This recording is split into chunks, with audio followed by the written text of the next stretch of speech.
All right. Well, thanks again for joining us tonight. And I'm going to introduce our panel. First to my left here is Dr. James Bush. He's assistant professor in the Department of Theater and Dance and is part of the Flatland Film Series and Festival Committee here in Lubbock. He has a BA and a Master's in Theater and Psychology from Texas A&M Commerce. His PhD in Interdisciplinary Fine Arts and Experimental Psychology from Texas Tech. I didn't know that was your cognate. How interesting. He teaches courses focusing on auditioning, directing, cinema, and acting for the camera. And earlier this semester, he crafted the sound design on the Seagull. His daughter also shares theatrical talent, and she earned the lead role in that production. He's worked in various capacities on many films, including The Stuntman, OC and Stigs, The Lifeguard, Beastmaster 1 and 2. I want to hear that story. Return of the Jedi, Raising Arizona, and at least a dozen independent films. He's also been the director of more theater productions than we would care to count here in the area, and will be directing Peter Pan for the Lubbock Moonlight Musicals this summer. So welcome. Next to him is Dr. Alan Berenberg. He's joining us from the Department of History, where he is an assistant professor. He specializes in the history of the Soviet Union with an emphasis on the social and economic history of the 1930s through the 1970s. His current research focuses on the history of the Arctic Russian community of Vorkuta, which was built in the 1930s as a gulag camp complex but was transformed into a Soviet company town in the 1950s and 60s. He teaches specialized courses on the Russian Empire, the Soviet Union, and Central Asia, as well as surveys of Western civilization. He received his PhD from the University of Chicago, an MA from the University of Chicago, as well as a BA from Carleton College. Recently received the Hemphill Wells New Professor Excellence in Teaching Award from the Texas Tech Parents Association. Congratulations.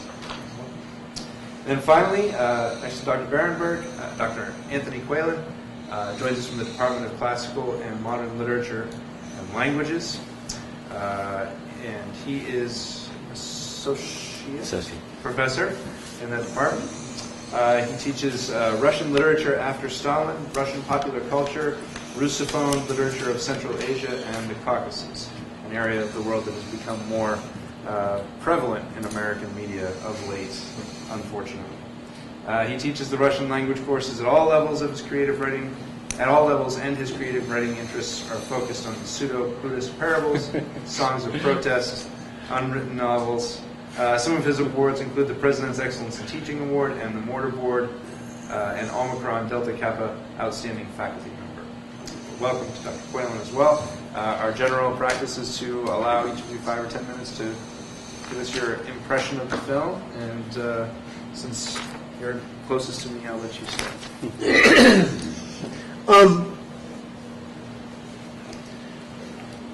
What a well-crafted film. I was especially taken with a lot of the choices of editing, a lot of sound and transitional bridges between the scenes was really very, very interesting. A wonderful. I'm a sound guy, so I like the scape that goes with it, and real consistently in its production. An interesting color palette, I thought. I was expecting a lot more dreary gray in that town than seemed to appear. That just was in my mind's eye. We saw a lot of modern stuff there, which may have a wee bit more to do with the intended narrative than we might think, visually supporting it.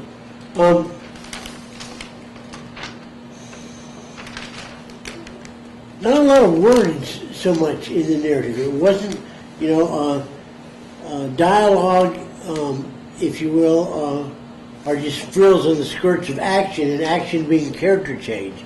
And so we got to travel and experience a lot of that in this film at its own pace. And breakneck did not come to mind when I was thinking of the pace. But they trusted their pace in it, and they didn't. That was followed through with both the dialogue that was delivered, the walking. Everything was again very much done with a time palette and a color palette that was limited, and I think intentionally so.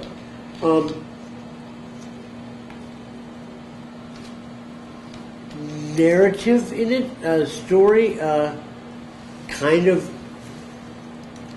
ambiguous. Didn't really make a lot of choices for us. It just laid it out there and didn't follow through. Certainly the if you will, social Darwinism of the whole thing, the strong survive, and watching the lions attack and other animals and all that, so continually reinforcing that notion of it. And again, the professor saying, first question was, then we should kill as well to survive, to go with the food chain. And indeed, that is kind of sort of what happens with that.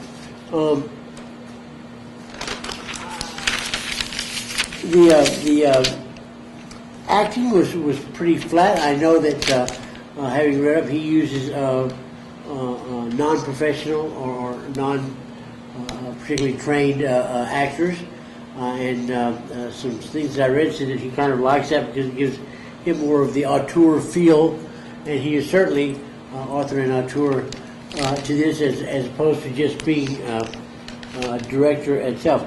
What I was really taken by, and I kept finding myself writing the same notes, is what we didn't see, what was always inferred here. We didn't see the spill of the hot liquid on the dress. I don't know if I can find them all. We didn't see the killing. We just saw the results of. We didn't see the train leave the station. We just assumed it did. All of those things that is a cinematic truth, and not a linear, not in our world, but in a theatrical or a cinematic view of the truth. And we just always fill that in. And he had us doing it, I think, without even without a question about it, which was actually pretty interesting and exciting,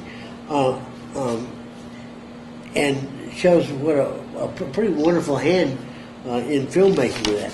I got lost a little bit in the dream sequence. I wasn't quite sure when I was seeing dream and when I was not seeing dream. And the dream is forwards the character's notions of as should be, of course. And the four ladies in the car, one of them being the dead lady, I think, not dead at that moment. And then luckily it went back to, I was going, huh? Then it went back to the house and he was still in bed. I went, oh, okay, dream with that. But I'm kind of simple-minded about it. Again, pace and craft abounded. Very Hitchcock-esque, I guess. The director of the play within the play of the film was in fact the director of the piece itself. So I like that little homage or minor homage to Hitchcock in there. And I guess the notion I was getting that postmodernity in Russia is equated to capitalism. It seemed that was Thai, and what those values and stuff bring to us, and then the shots of the of Kennedy and the other presidential shots, always juxtaposing the power and that modernism, that capitalism against the simplicity of what they had in and of their time there.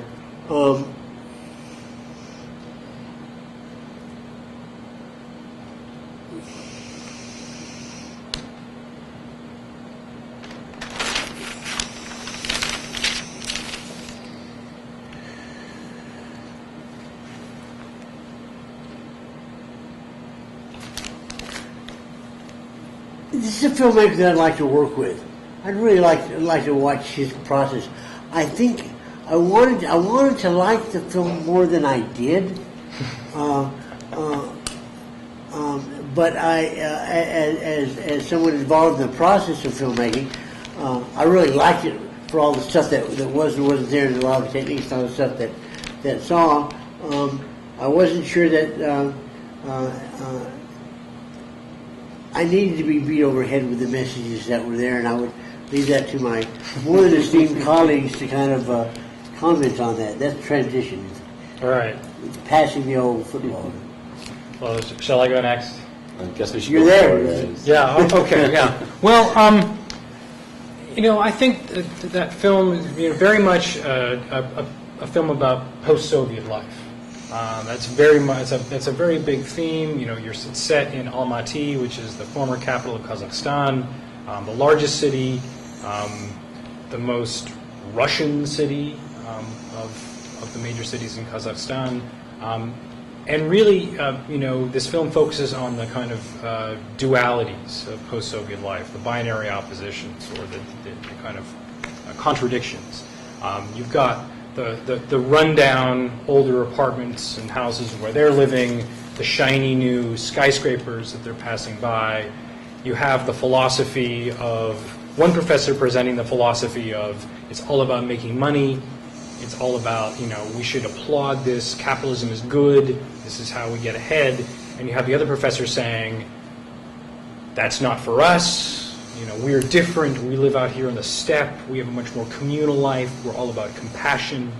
And, the struggle of the student himself who's stuck between, as he says, between sentiment and the desire to try just killing, just doing something, just without any kind of emotion at all, and just doing it, and he can't pull it off.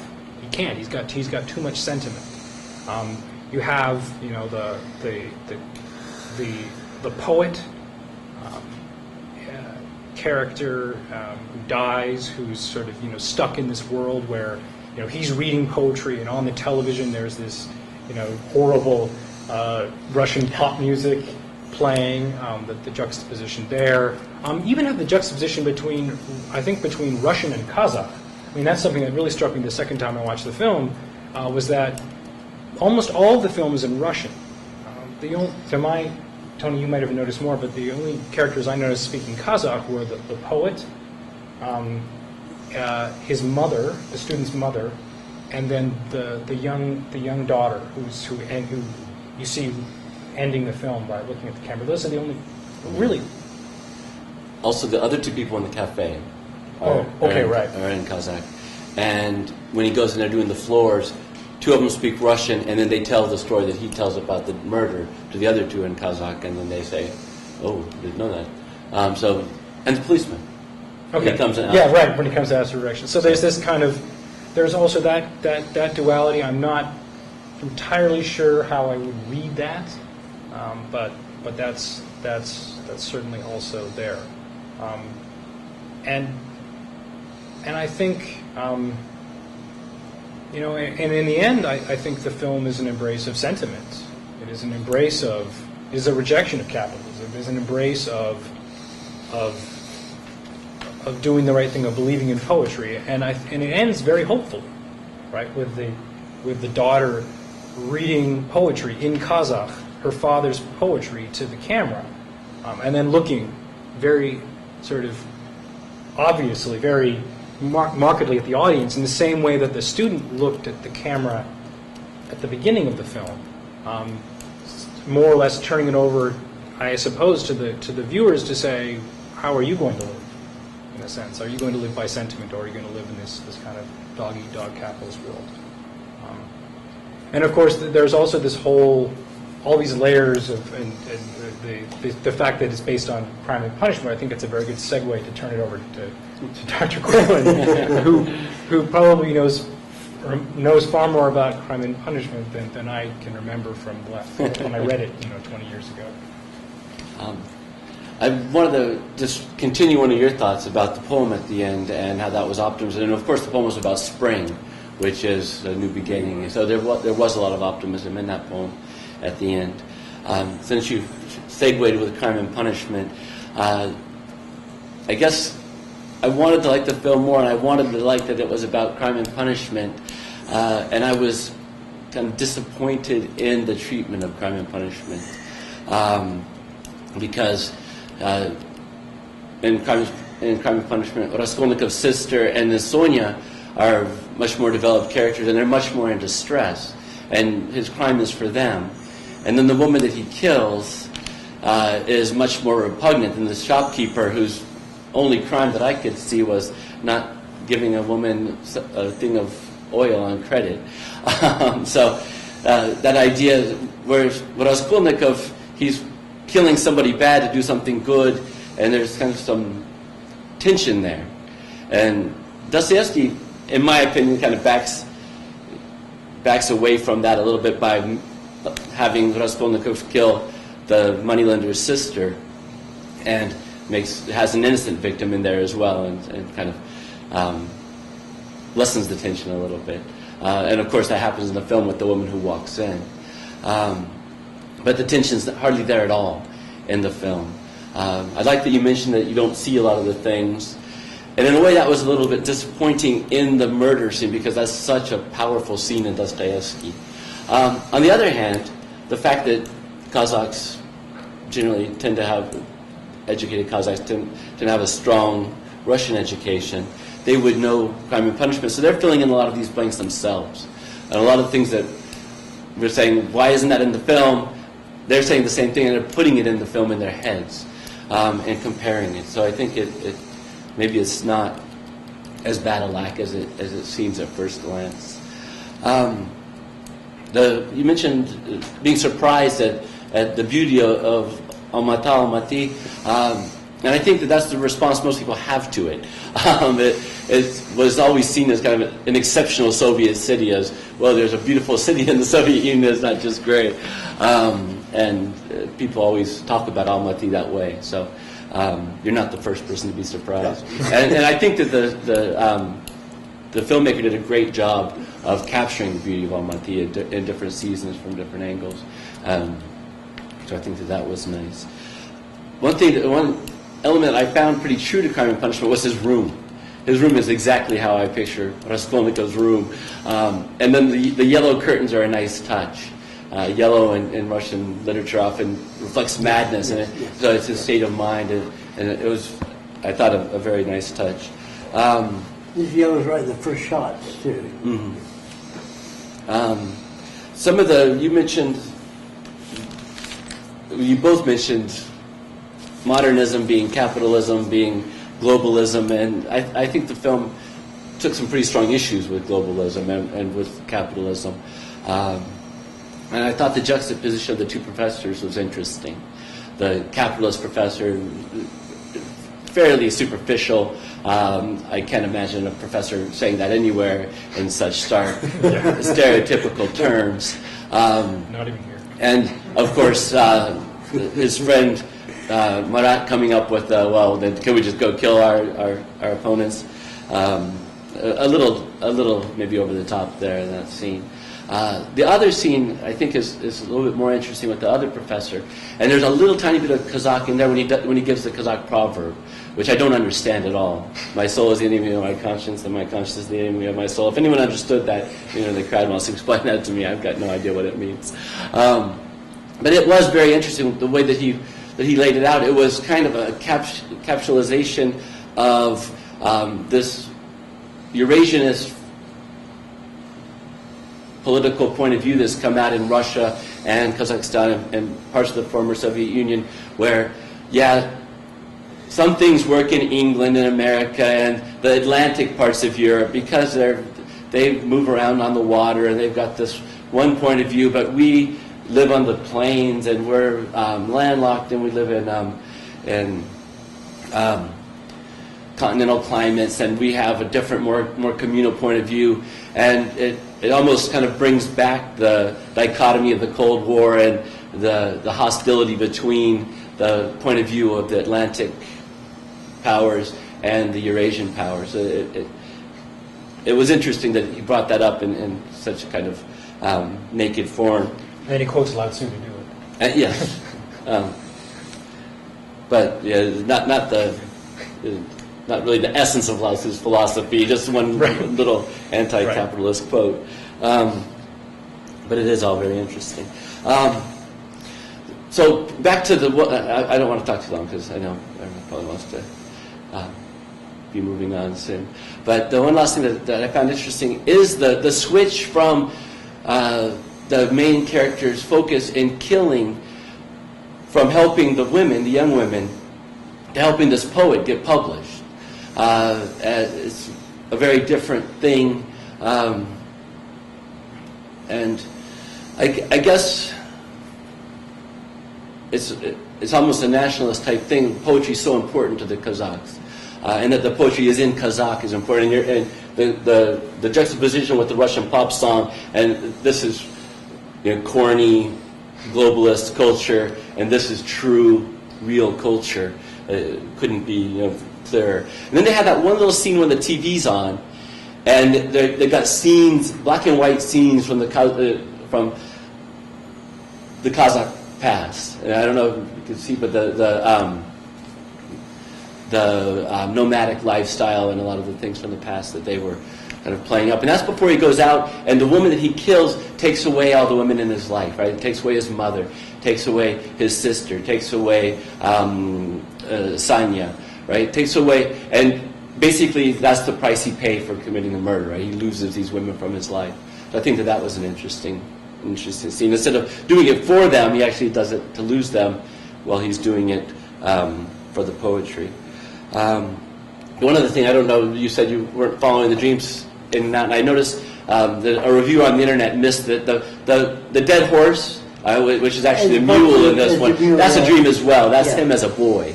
And anyone who knows Crime and Punishment well will recognize that scene.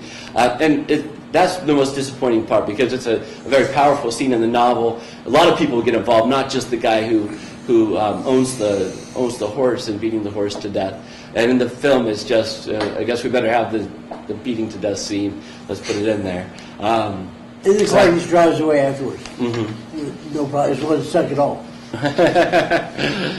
Yes. But that kind of makes it clear it's a dream, I guess. Yeah.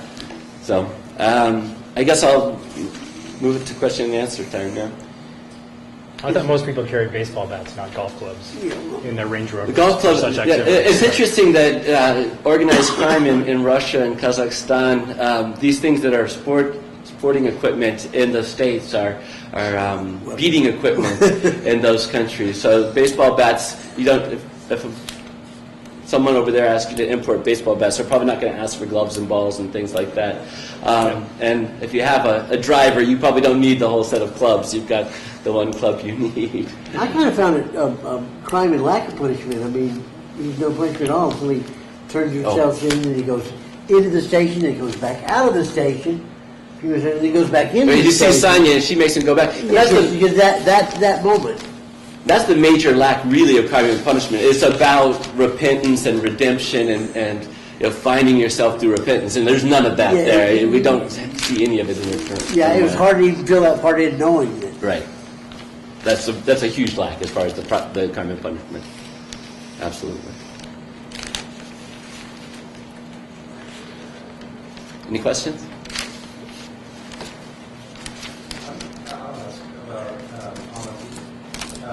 given the sort of critique of globalism and so forth, it seems like a fairly ethnically diverse cosmopolitan city center. Is that historically the case with Almaty, or is that something that's been enhanced more recently with these kinds of globalism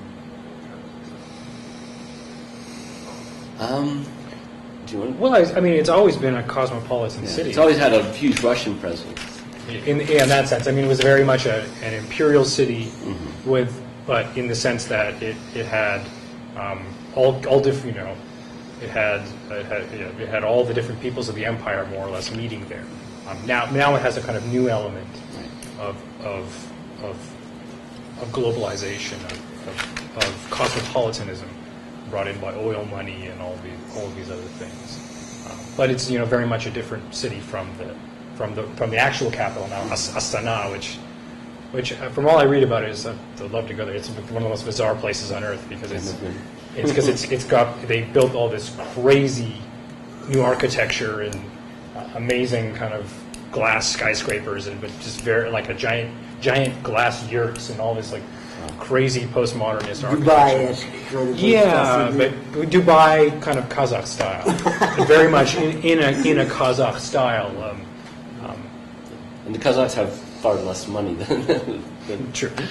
And yeah, I think that they always used it during Soviet times as a place where you could have an international conference and bring in people to show how the non-Russians of the Soviet Union have this great city, and that their kind of imperialism is better than our kind of imperialism. And it's not even imperialism at all. It's the way that they would describe it, of course. So it's kind of a showcase city.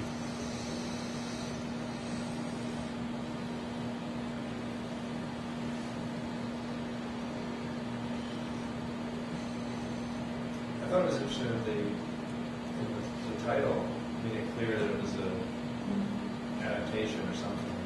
You don't see that very often, and especially given what you said, the average Kazakh would probably see this very clearly without that view.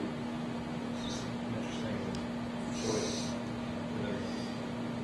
I guess the lack of strict adherence and so forth. Well, I think it helps. It sets up expectations to some degree, right? I mean, that's why you say this is an adaptation of Crime Punishment, because it sets you up to say, okay, he gets the gun. Okay, who's he gonna? All right, who's he gonna shoot? Who's we know. Like, it sets up certain kinds of expectations. Well, I was wondering at first viewing without that information, how much you would, how far you would lag behind in filling stuff in. I think you would recognize it as being Reasonable. Crime and Punishment pretty quickly anyway. Yeah, I agree. One other thing that we haven't talked about at all, and I think the depiction of women in the film, the poet's wife is kind of a harpy, yelling at him for being a drunk when he wasn't that drunk. The bad professor is a woman, and the good women are one of them's mute, and they're mostly silent. They don't say a lot. And only the mom is, and she's not even that well developed. But then again, the men are pretty flat. But if the men are flat, the women are shadows of something flat, which is not much at all. Another interesting thing is the poet says that no one wants a poet anymore. Mm-hmm. And then that gets turned around and published because everybody goes, oh, yes, we do. Well, I think that we're supposed to understand is that he paid for it with the stolen money. Right. And who knows, how much it's really going to hit up. But hopefully, I guess that's the hope in the spring is that they will need it. Yeah. Also, that money that he leaves under the telephone, I just thought I'd mention this. That was under $2. $200 looks like a big sum. So when you see that, well, what a generous guy. He doesn't have any money. He's giving money to his family. That wasn't a lot of money. That's a very small amount of Kazakh money.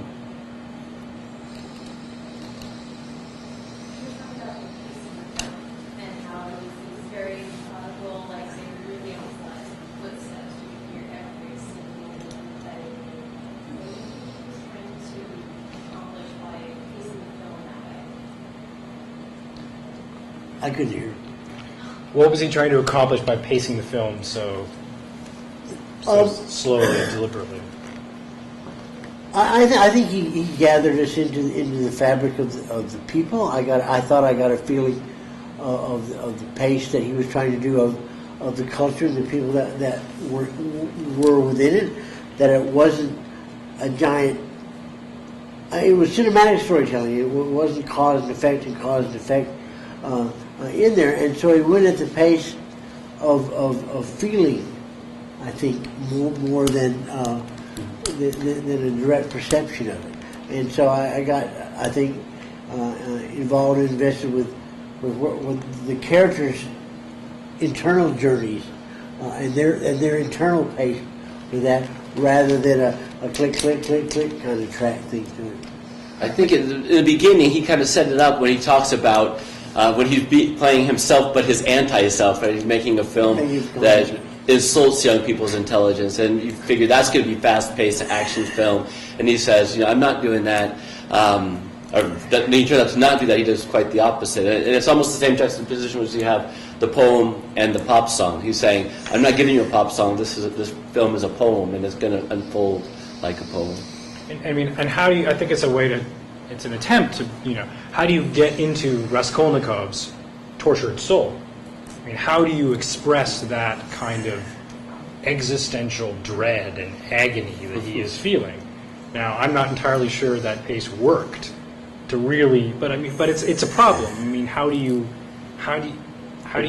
adapt this character whose internal struggle is so famous and so powerful, and put that on the screen? I mean, you can have him do, go crazy, but in a sense, this, it makes more sense to have this kind of pace. But Yeah, he was consistent and adhered to the notion all the way through. So it either worked for you or it didn't. It seemed to me too that it's sort of given this theme of haves and have-nots and so on, and the critique of capital, everything that we see about capitalism is we sort of see it, but we're removed from it. It's fast-paced and it moves fast, but that quiet, that slow pace kind of makes you feel like it's not available. That's a brilliant point, because when we see all of the glass and shiny buildings, it's the car moving pretty fast. Those are the fastest scenes in the entire film, I think. I hadn't thought of that. But yes. It's interesting. You said you wanted them to hit you over the head with an idea in the film. I needed a message, and there wasn't really a message. And I think you got anti-capitalism, but pro what? It didn't have the courage or the conviction to say the Soviet times were better, or it didn't have an alternative. Because the Soviet times, of course, are very problematic, and most Kazakh citizens would probably have very conflicted feelings about them. So it didn't. So not capitalism, but what? And it didn't really say. But I think it's about being stuck between, right? And if it's a poem. Poems don't always give you answers. Right.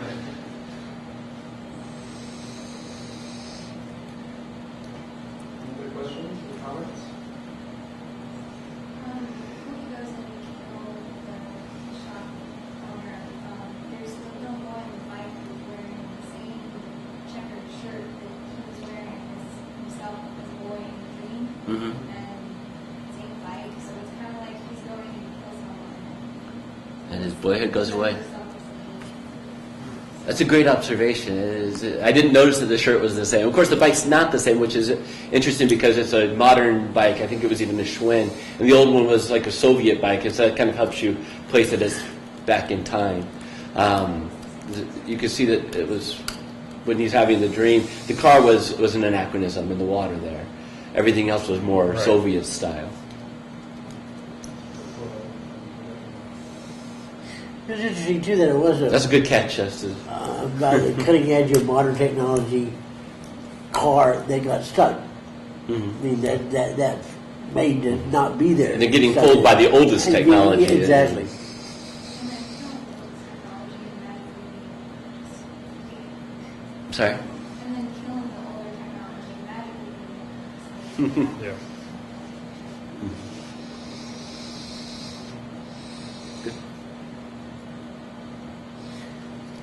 Have we beaten that horse or mule like this? Any other comments? Questions? Thank you very much for joining us.